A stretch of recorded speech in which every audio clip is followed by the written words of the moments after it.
और 8वें नंबर पे जाकर आपका प्रोसेस कंप्लीट होगा। अभी आपने सिर्फ एक स्टेप दिया है, सीयूटी पीजी का एग्जाम दिया है, अभी 8 स्टेप बाकी है।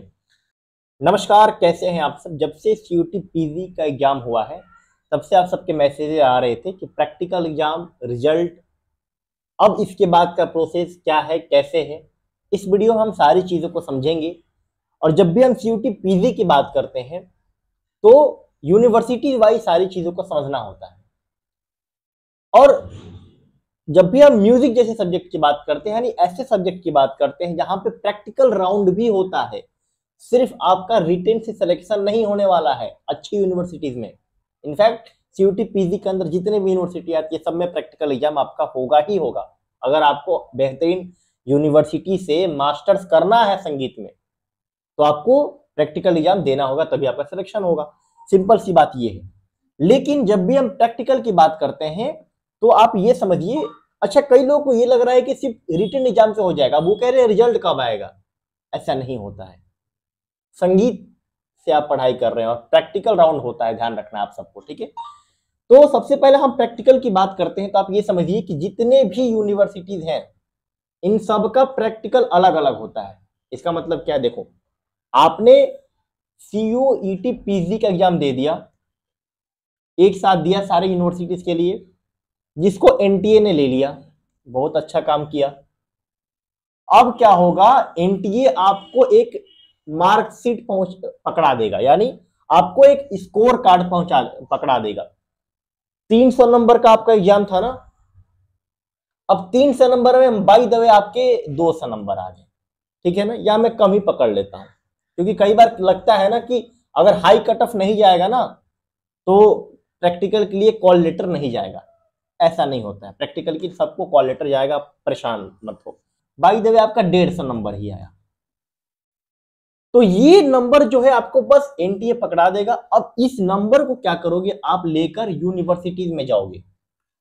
और अब सेकंड प्रोसेस क्या है, आपने ये फर्स्ट प्रोसेस देख लिया, आपने सीयूटी पीजी का एग्जाम दे लिया। सेकंड प्रोसेस क्या है कि आपको एक नंबर मिलेगा। नंबर से पहले एक दो और प्रक्रिया होती है। क्या होती है, प्रोविजनल आंसर की आता है। अब ये प्रोविजनल आंसर की क्या होता है, आपने जो आंसर दिया, कैंडिडेट का रिस्पॉन्स क्वेश्चन के प्रति क्या था और उस पे एनटीए का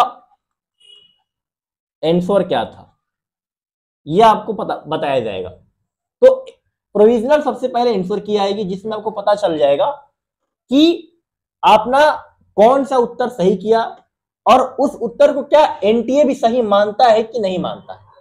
अगर किसी क्वेश्चन में आपको डाउट हुआ, आपको लगता है क्वेश्चन ही गलत है, या किसी आंसर में आपको डाउट हुआ कि आपने आंसर सही दिया है, एनटीए का आंसर गलत है, तो आप यहां पे क्या रेज करते हो, क्वेरी रेज करते हो, जिसका कुछ ये लोग फी लेते हैं, ठीक है ना। और आप भेज दो एनटीए को कि भाई ये आंसर आपका गलत है, आप इसको फिर से चेक करिए और वेरीफाई करिए। उसके बाद ये तो प्रोविजनल आंसर की सेकंड स्टेप पे आता है। थर्ड स्टेप पे आपका आउट होता है फाइनल आंसर की। और जब ये फाइनल आंसर की आपका आउट हो जाता है, उसके बाद जो है आपको मिल जाता है स्कोर कार्ड, जिसको आप लोग रिजल्ट कहते हैं।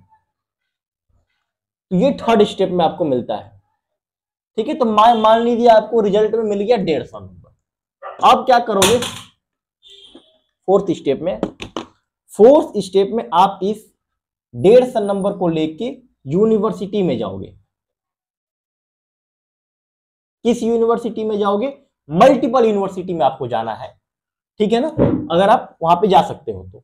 जैसे बाय द वे सबसे पहले आप देख लेना, दिल्ली यूनिवर्सिटी का निकलेगा पहले पे, दूसरे पे बीएचयू आएंगे, तीसरे पे विश्व भारती यूनिवर्सिटी आएगी। मतलब इस प्रकार से यूनिवर्सिटी अपना अपना क्या करती है, पोर्टल ओपन करती है और कहती है कि आप अब हमारे पोर्टल पर रजिस्ट्रेशन करो। किसके साथ रजिस्ट्रेशन करो, अपने इस 150 नंबर वाले डिटेल के साथ रजिस्ट्रेशन करो।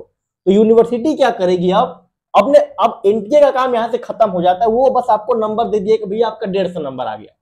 यूनिवर्सिटी सब यूनिवर्सिटी का अपना अलग अलग पोर्टल होता है। सीयूटी में कॉमन काउंसलिंग नहीं होती है, ध्यान रखना है। तो यूनिवर्सिटी अपना अपना रजिस्ट्रेशन कराएगी और ये चौथा स्टेप हो जाएगा रजिस्ट्रेशन वाला। सारे डिटेल फिल के आप रजिस्ट्रेशन करोगे। कई बार रजिस्ट्रेशन क्या होता है कि आपके रिजल्ट से पहले ही शुरू हो जाता है, कई बार रिजल्ट के बाद शुरू होता है। वो कब शुरू होगा मैं आपको इन्फॉर्म कर दूंगा, ठीक है। दूसरा, जब आप रजिस्ट्रेशन कर लोगे तो पांचवा स्टेप में क्या होगा कि आपको, आप संगीत से हो तो आपको कॉल लेटर जाएगा। क्या जाएगा? Call letter. किसके लिए कॉल लेटर जाएगा? कि आप प्रैक्टिकल एग्जाम दीजिए, ठीक है। तो प्रैक्टिकल एग्जाम के लिए आपको कॉल लेटर जाएगा। अब ये कैसे जाता है, देखो आपको अपडेट रहना पड़ेगा। किससे अपडेट रहना पड़ेगा? यूनिवर्सिटी का जब पोर्टल ओपन होगा पीजी रजिस्ट्रेशन के लिए, तो वहां पर आपको अपडेट रहना पड़ेगा। कई बार ये लोग लिस्ट निकाल देते हैं। जैसे आप पिछले साल देखोगे तो बीएचयू ने क्या किया था, जितने लोगों को उनको बीएचयू को प्रैक्टिकल लेना था उसने एक प्रॉपर लिस्ट निकाल दिया था। लिस्ट में आपका नाम था और उस हिसाब से आपको प्रैक्टिकल देने जाना था, वहां पे प्रॉपर डेट भी उन्होंने लिख रखा था। अब जो ये लिस्ट निकाला था उसमें कितना कट ऑफ था, ये बीएचयू आउट ही नहीं करता है कुछ सब्जेक्ट्स में। ये दिक्कत है। इसका सोल्यूशन यही है कि आप आओ, पता लगाओ, अगर आपका नाम नहीं है तो थोड़ा आगे बढ़ो, लड़ाई करो, आवाज उठाओ। पिछले साल से मैं बोलता आ रहा हूं, आप देख लेना कट ऑफ निकालेगा। पिछले साल ऐसे ही किया था, लेकिन कट ऑफ 150 नंबर पे 150 वाले को कॉल बुलाया कि 140 वाले को बुलाया कि 200 जिनका है उनको बुलाया, ये पता ही नहीं चलता है। मोस्ट ऑफ द केसेस में मैं संगीत की बात कर रहा हूं, बाकी सब जगह ठीक ठाक है स्थिति। तो ये चीजें होती हैं, यहाँ पे पता ही नहीं चलेगा। बट ऐसा नहीं होता, अगर आप अच्छे नंबर स्कोर कर रहे हो और बहुत ज्यादा भी स्कोर नहीं करना होता है, क्योंकि क्या होता है कि जितने सीट होती है उससे ज्यादा बच्चों को बुलाया जाता है। तो आप परेशान ना हो कि आपको कॉल लेटर ही नहीं जाएगा। मैं ये कह रहा हूं कि कट ऑफ का पता नहीं चल पाता है। तो ये बीएचयू की बात होगी, बीएचयू एक लिस्ट निकाल देता है। इसी तरीके से कई अलग यूनिवर्सिटीज हैं, वो आपको ईमेल भी करती हैं। उनका डिटेल, आपका सारा डिटेल उनके पास रहता है और एक अपने पोर्टल पर भी बता देती हैं कि जिनका प्रैक्टिकल एग्जाम है उनको मेल जाएगा किस डेट पे है, और वो एक पूरा इंफॉर्मेशन भी निकाल लेती है। तो इसके लिए मैं क्या करना चाहूँ, इसलिए आपको मैं कह रहा हूँ, इसके लिए आपको क्या करना होगा, इसके लिए आपको ये करना होगा कि आपको जितने भी यूनिवर्सिटी में आपको अप्लाई करना है उनके वेबसाइट से आपको स्टिक करके रहना पड़ेगा और चैनल से भी आपको स्टिक करके रहना पड़ेगा, ताकि मैं आपको समय समय बताता रहूं कि किस यूनिवर्सिटी में क्या प्रक्रिया चल रही है। सारी यूनिवर्सिटी की प्रक्रिया एक समय नहीं चलती है और चलनी भी नहीं चाहिए, खासतौर पर संगीत में तो और नहीं चलनी चाहिए। वरना पता चला कि आज आपका प्रैक्टिकल बीएचयू में है और सेम डे पे आपका प्रैक्टिकल दिल्ली यूनिवर्सिटी में, आप कैसे दे पाएंगे? तो जो ये डिफरेंस होता है वो एक तरफ से सही भी है। तो इस प्रकार से आपको यूनिवर्सिटीज वाइज पहले तो आपने फॉर्म फिल कर लिया और पांचवें स्टेप में आपको बुलाया जाएगा कि भाई आप अपना वो कर लो, प्रैक्टिकल एग्जाम दे लो। छठवां स्टेप में क्या होगा, जब आप प्रैक्टिकल एग्जाम दे लोगे तो ये लोग रिजल्ट निकालेंगे कि कितने लोगों का सिलेक्शन हुआ, ठीक है।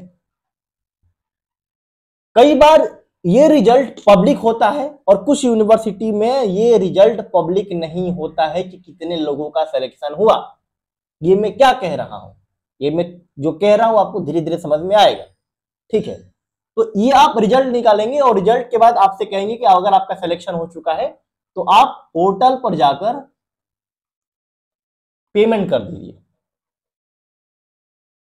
तो आपसे पेमेंट करा लिया जाएगा और जैसे आप पेमेंट कर लेंगे तो आपको एक लेटर मिल जाएगा, एक डॉक्यूमेंट आप कह सकते हैं, जिसमें लिखा होगा कि आप प्रोविजनली एडमिटेड हो चुके हैं इस प्रोग्राम में। तो पोर्टल पे पेमेंट के बाद आपको मिल जाएगा एडमिशन लेटर, एडमिटेड लेटर। तो ये प्रोविजनल एडमिशन होगा। इसके बाद आपको 7वें स्टेप में एक डेट दिया जाएगा और 7वें स्टेप में आपसे यह कहा जाएगा कि आप आ जाओ फिजिकल वेरिफिकेशन के लिए कंसर्न डिपार्टमेंट में, या जहां भी आपका लोकेशन दिया जाए यूनिवर्सिटीज में आपको बुला लिया जाएगा, पर्टिकुलर लोकेशन देखिए कि आप फिजिकल वेरिफिकेशन करा लो। उसके बाद क्या होगा, 8वें नंबर पे आप खुशियां मनाने लगोगे क्योंकि आपके पास एडमिट कार्ड नहीं आईडी कार्ड आ जाएगा। किसका आ जाएगा आईडी कार्ड? कैंपस का, आप जिस कॉलेज में जाओगे। और 8वें नंबर पे जाकर आपका प्रोसेस कंप्लीट होगा।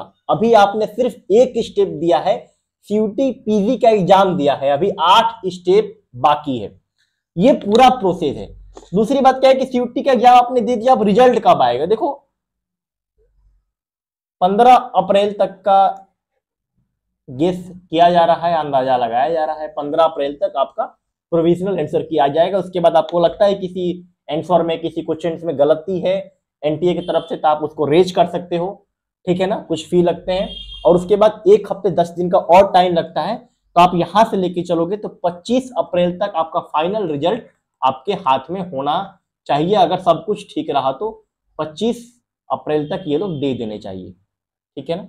देखते हैं 25 अप्रैल का वेट करते हैं, और देर भी हुआ तो क्या अप्रैल एंड में मिल जाएगा और क्या।